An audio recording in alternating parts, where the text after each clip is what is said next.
Olá, bem-vindo à Bíblia Católica.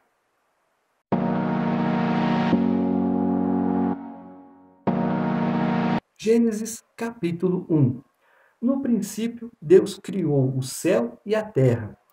No princípio, quando nada nem ninguém existia, então Deus cria o céu e a terra. Esse E dá um duplo sentido: céu e terra ou céu e terra. Vamos continuar a nossa análise. Como foram criados os céus? No Salmo 33, versículo 6, você vai ver assim: pela palavra do Senhor foram feitos os céus, e todo o exército deles pelo espírito da sua boca. Então, Deus começou a dar ordens: haja, haja, haja, e ouve, ouve, ouve. Isaías 45, versículo 12 diz: Eu fiz a terra e criei nela o homem. Eu os fiz. As minhas mãos estenderam os céus e a todos os seus exércitos dei as minhas ordens. Olha só, eu fiz a terra e criei nela o homem. E os fiz, as minhas mãos estenderam os céus e a todos os seus exércitos dei as minhas ordens. Então, nós vamos ver que Deus criou os céus, ele criou os auxiliares dele e fez o quê? Deu ordens. Assim, assim e assim. Quando você contrata uma pessoa para trabalhar, para ser seu cooperador, digamos assim, você vai especificar as regras. Você vai fazer isso desse jeito, aquilo daquele jeito. Entendeu? Tá, então pode começar a fazer. E tudo estava correndo bem. Estava normal. Vamos ver aqui, ó, Isaías 48, 13. Também a minha mão fundou a terra, e a minha destra mediu os céus a palmos. Eu os chamei e apareceram juntos. Olha só, agora tiramos uma dúvida. Eu os chamei e apareceram juntos. Deus disse: haja o céu e a terra, e houve céu e terra. Tá certo? Ficou clara a coisa, né? Continuando. Vamos ver o que nós conhecemos. Os serafins, eles estão descritos em Isaías, capítulo 6, versículo 2 e 3. São anjos de 6 asas. 2 cobrem o rosto, 2 as pernas e os pés, e 2 estão as costas para que possam voar. Depois nós vamos ver uma outra classe, os querubins, que são anjos guardiões. Esses serafins, eles só têm a função de adorar. Os querubins não. Eles já têm a função de adorar a Deus e também eles são que guardiões. Ah, mas Deus Todo-Poderoso precisa de guarda? Deus não, mas nós sim, nós precisamos. E Salmo 91, aos seus anjos dará ordens a nosso respeito. Depois vem os arcanjos, eles são príncipes dos anjos, eles são anjos guerreiros. Eles têm a função de adorar a Deus e eles guerreiam por nós. E os anjos, propriamente ditos, são o quê? Adoradores de Deus e são mensageiros. Quantos anjos não apareceram para Abraão, Isaque, Jacó, Daniel? No livro de Daniel você vai ver claramente no capítulo 9, versículos 20 e 21, Daniel 10, versículos 12 e 13, também fala sobre isso. Os anjos, os arcanjos. Daniel, quando você pediu uma resposta para Deus, eu vinha trazendo, mas o príncipe da Pérsia, a potestade do ar, que nós vamos ver quem são e por que são, estavam me impedindo de chegar a você. Pedi para Deus ajuda e Deus então envia Miguel, um dos principais. Miguel veio abrindo o caminho para mim. Então você começa a analisar o quê? O anjo estava com a mensagem. Ele não tem a capacidade de lutar, mas Deus envia aquele que ele chama para adorar e para lutar. Um dos principais que é quem? Miguel. Tá certo? Muito bem. E tudo ia bem, até que, no livro de Jó, capítulo 38, versículo 7, diz assim: estava uma confusão ali entre Jó e Deus então começa a questionar Jó em certas coisas. Onde você estava, Jó, quando eu lancei os fundamentos da terra? E sobre que estão fundadas as suas bases? Ou quem assentou a sua pedra de esquina, quando as estrelas da alva, juntas alegremente, cantavam, e todos os servidores celestiais soltavam gritos de alegria? Oh, agora nós temos anjos louvando a Deus, mas Deus fala aqui, louvavam, gritavam. Por quê? Porque esse rebelde, como nós vamos ver aqui em Ezequiel 28, 16, 17, diz assim: na multiplicação do teu comércio se encheu teu interior de violência e pecaste, pelo que te lançarei profanado fora do monte de Deus e te farei perecer, ó querubim protetor, entre pedras afogueadas. Elevou-se o teu coração por causa da tua formosura, corrompeste a tua sabedoria por causa do teu resplendor. Por terra te lancei, diante dos reis te coloquei, para que olhem para ti. Então, o que aconteceu? Era um anjo, estava lá próximo aos querubins, ele estava aos serafins, ele estava próximo às pedras afogueadas, mas ele olhou para o trono de Deus, ele se achou Deus, se achou alguma coisa, quis ser igual ou maior do que Deus. Então ele começou a armar e armou uma rebelião lá no céu. E Deus fala que a feitiçaria é como um pecado de rebelião. Ele não aprova nenhum e nem outro. E aí então esse querubim, ele é chamado. Qual o motivo dessa coisa toda?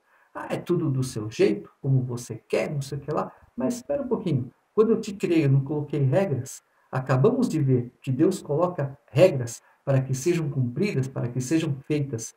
Não, eu não aceito. Não é assim, é do meu jeito, tem que ser como eu quero. Tá bom. Já que você não foi capaz de me adorar, de me servir como eu determinei, farei algo que você não sabe como é, nem quando farei, e esse me adorará em espírito e em verdade. Quanto a isso, Miguel, por favor, expulse daqui este rebelde e todos que quiserem ir com ele.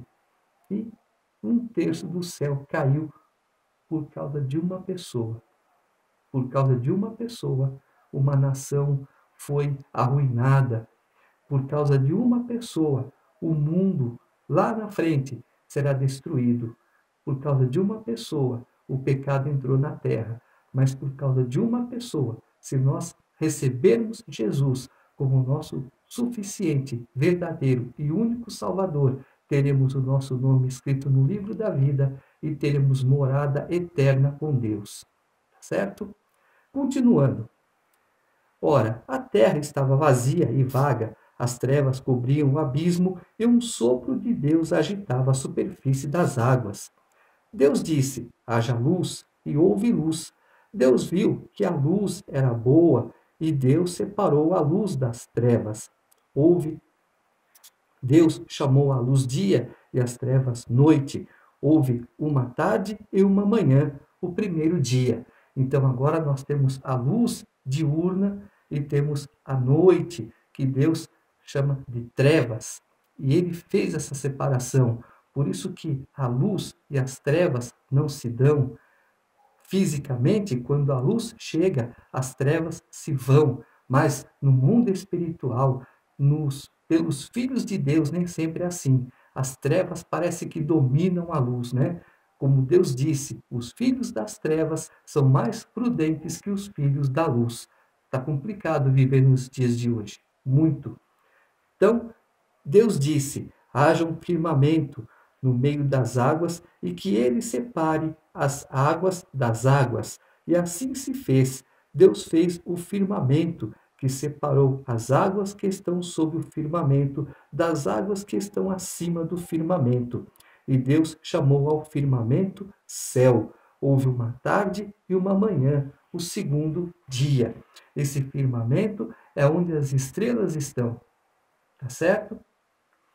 Deus disse que as águas que estão sob o céu se reúnam num só lugar e que apareça o continente. E assim se fez. Deus chamou ao continente terra e a massa das águas mares. E Deus viu que isso era bom. Então, tudo era água. Agora nós temos a porção seca. A ciência diz que tudo era um só lugar. era uma porção única de terra, mas houve a separação. Nós vamos ver onde e quando houve essa separação. Deus disse que a terra verdeje de verdura, ervas que deem semente e árvores frutíferas que deem sobre a terra, segundo sua espécie, frutos contendo sua semente. E assim se fez. A terra produziu verdura, ervas que dão semente segundo sua espécie, árvores que dão segundo sua espécie, frutos contendo sua semente. E Deus viu que isso era bom. Houve uma tarde e uma manhã, o terceiro dia. Vamos pegar esse dia como literalmente 24 horas. Como não havia nada nem ninguém, todos já conheciam o poder de Deus, tanto faz ele criar uma relva que cresça de acordo, né, no momento certo, como ele pegar uma árvore de 5 metros, plantar, como ele pegar uma árvore de 10 metros, plantar, como ele pegar uma árvore pequena, plantar, como ele pegar uma árvore grande, plantar. O que foi feito, nós não sabemos direito o que aconteceu, mas está aqui. Foi o primeiro, o segundo, o terceiro, e assim vai.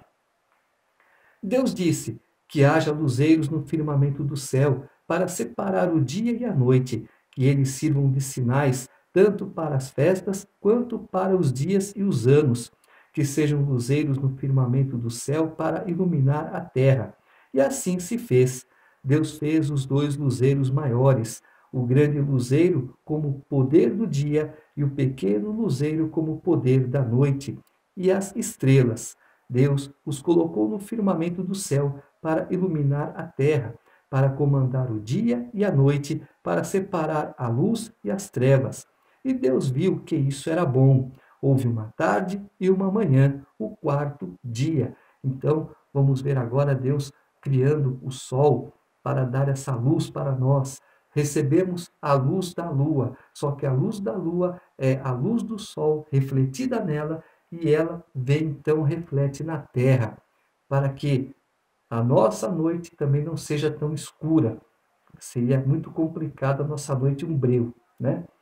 Muito bem. Deus disse: fervirem as águas um fervilhar de seres vivos e que as aves voem acima da terra, sob o firmamento do céu. E assim se fez. Deus criou as grandes serpentes do mar e todos os seres vivos que rastejam e que fervilham nas águas segundo sua espécie, e as aves aladas segundo sua espécie. E Deus viu que isso era bom. Deus os abençoou e disse: sede fecundos, multiplicai-vos, enchei a água dos mares e que as aves se multipliquem sobre a terra. Houve uma tarde e uma manhã, o quinto dia. Então, quando Jesus falou, joguem a rede daquele lado, quando a rede foi jogada, muitos peixes estavam nela, quando eles puxaram ela de volta. Então, imagina, começou a ferver, a borbulhar, era a crescente, era o nascente, era a palavra de Deus se cumprindo, se realizando, aquelas coisas todas, fumegando ali, fomentando, um monte de coisa. A palavra de Deus é poderosa. Disse Deus que a terra produza seres vivos segundo sua espécie, animais domésticos, répteis e feras segundo sua espécie. E assim se fez. Deus fez as feras segundo sua espécie, os animais domésticos segundo sua espécie e todos os répteis do solo segundo sua espécie, e Deus viu que isso era bom. Então agora vocês têm os animais da terra, os animais do céu, os animais da água. E a ave, ela vai se reproduzir aonde? Na terra. Ela voa, mas a criatura dela, o ovo dela está na terra, não na água. Deus já determinou. Você vai colocar o seu ovinho, ele vai ser gerado na terra. Habitará os ares, mas será gerado na terra. Presta bem atenção nas palavras de Deus. Deus disse que a terra produza seres vivos segundo sua espécie. Tá? Deus disse: façamos o homem, a nossa imagem, como nossa semelhança, e que eles dominem sobre os peixes do mar, as aves do céu, os animais domésticos, todas as feras e todos os répteis que rastejam sobre a terra. Deus criou o homem à sua imagem. A imagem de Deus ele o criou. Homem e mulher ele os criou. Deus os abençoou e lhes disse: sede fecundos, multiplicai-vos, enchei a terra e submetei-a, dominai sobre os peixes do mar, as aves do céu e todos os animais que rastejam sobre a terra. Deus disse: eu vos dou todas as ervas que dão semente, que estão sob toda a superfície da terra, e todas as aves que dão frutos, que dão semente. Isso será vosso alimento, a todas as feras, a todas as aves do céu, a tudo que rasteja sobre a terra e que é animado de vida, eu dou como alimento toda a verdura das plantas. E assim se fez. Deus viu tudo o que tinha feito e era muito bom. Houve uma tarde e uma manhã, o sexto dia. Então, vê só, Deus agora fala para o homem: tudo isso eu te dou, toda a erva, todos os animais. Mas lá na frente, em Levítico, vocês não comam isso, não comam aquilo, não comam aquilo outro. Porque a partir de certo momento, as coisas começam a ser imundas, não é agradável. E nós vamos ver por que, que as coisas passaram a ser imundas. Capítulo 2. Assim foram concluídos o céu e a terra, com todo o seu exército.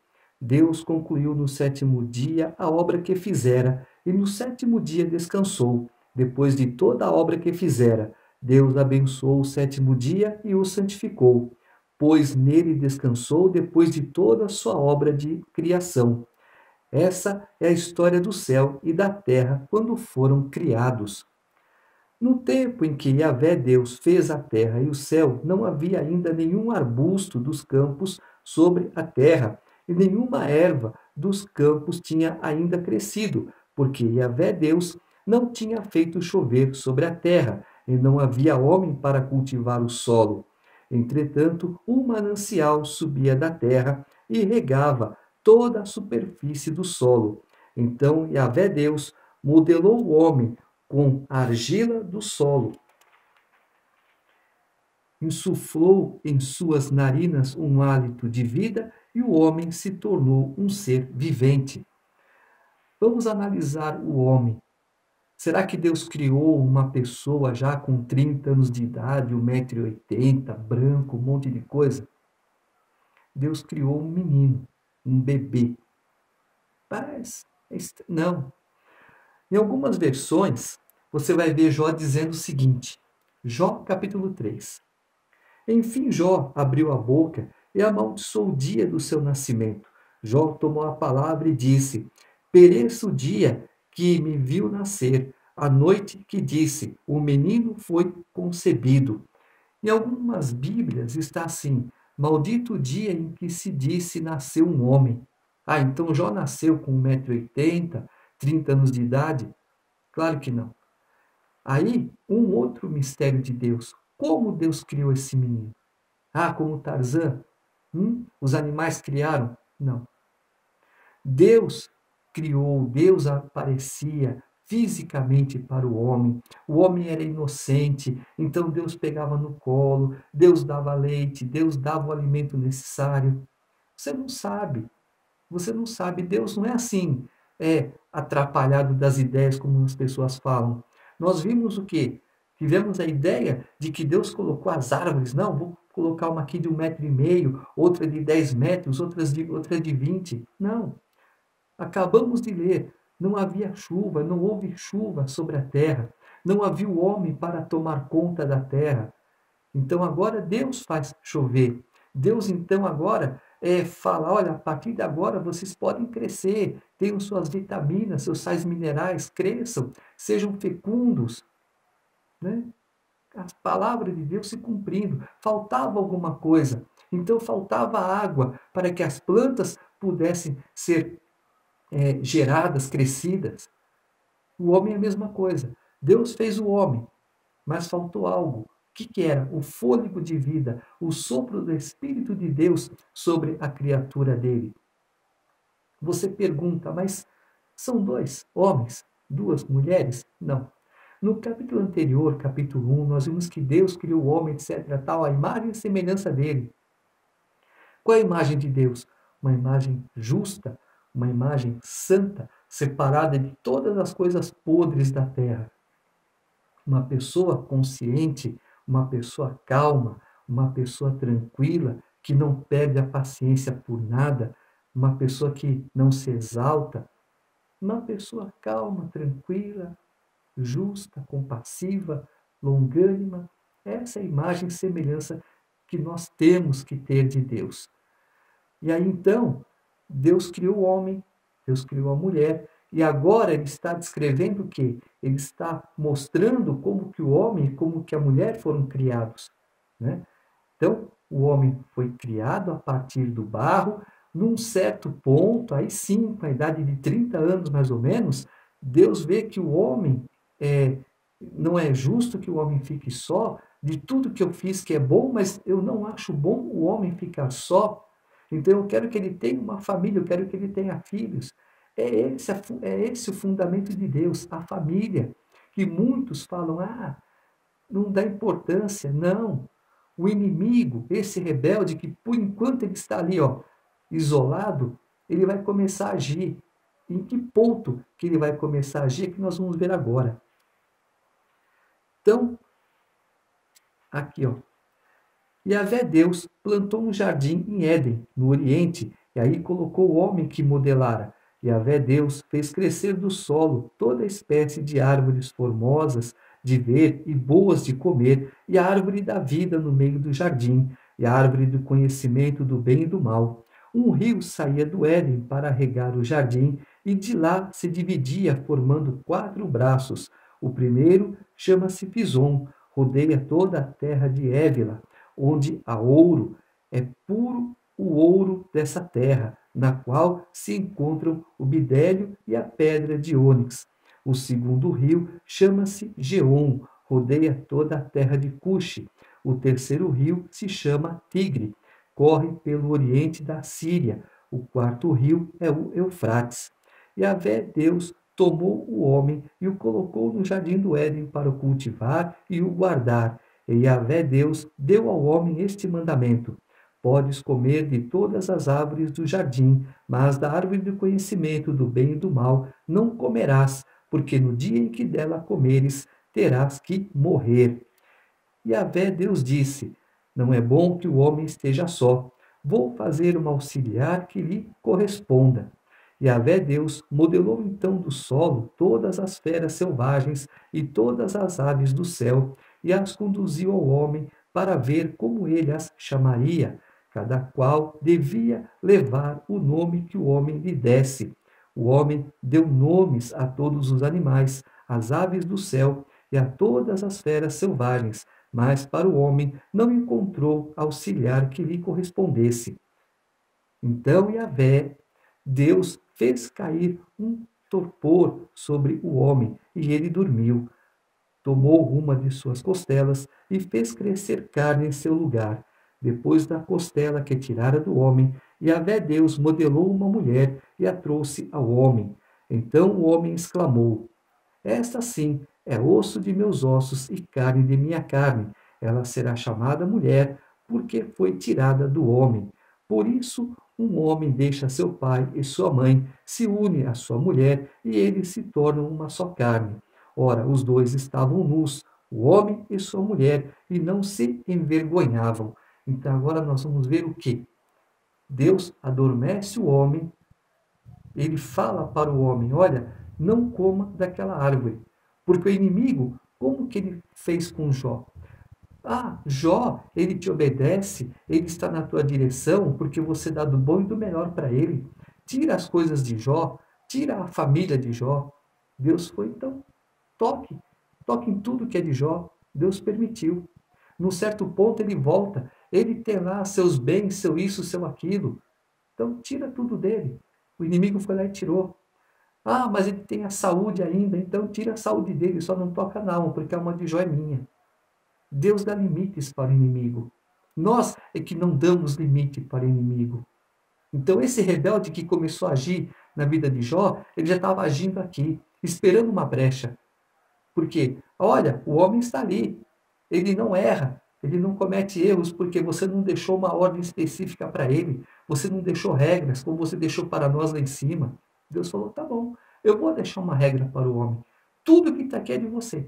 Você pode comer e beber o que você quiser, nada te fará mal, nada. Mas só que nós vamos ver em Levítico, Deus falando para o povo: não coma isso, não coma aquilo, porque está contaminado. E que ele falou: coma tudo o que você quiser. Agora, não coma da árvore da vida. Deus colocou uma regra no homem. E o diabo ficou ali rodeando, rodeando, rodeando, esperando um ponto para atacar. E o ponto que ele esperou foi a curiosidade da mulher, que nós vamos ver no próximo capítulo. Quando ele vê que a mulher se interessou por algo, porque é que eu sempre falo, a mulher é curiosa, o homem é curioso. Só que a mulher expõe a curiosidade, o homem não, ele é curioso assim, ele é disfarçado. Ele olha, mas ele não dá a perceber que ele está curiosando. A mulher não, é curiosa e exposta. O homem não, ele é curioso escondido. Ele não faz as coisas às claras. Por isso que o diabo agiu na vida da mulher, porque ela é exposta. E quando você expõe o seu erro, quando você expõe a sua vontade, se ela for desagradável a Deus, é aí que o diabo vai agir na sua vida. Portanto, muito cuidado com essas coisas, muito cuidado com o que você pensa, porque Deus conhece, e o que você fala, porque o diabo age naquilo que você fala. Agora ele tem conhecimento de como te atacar, de como te agir.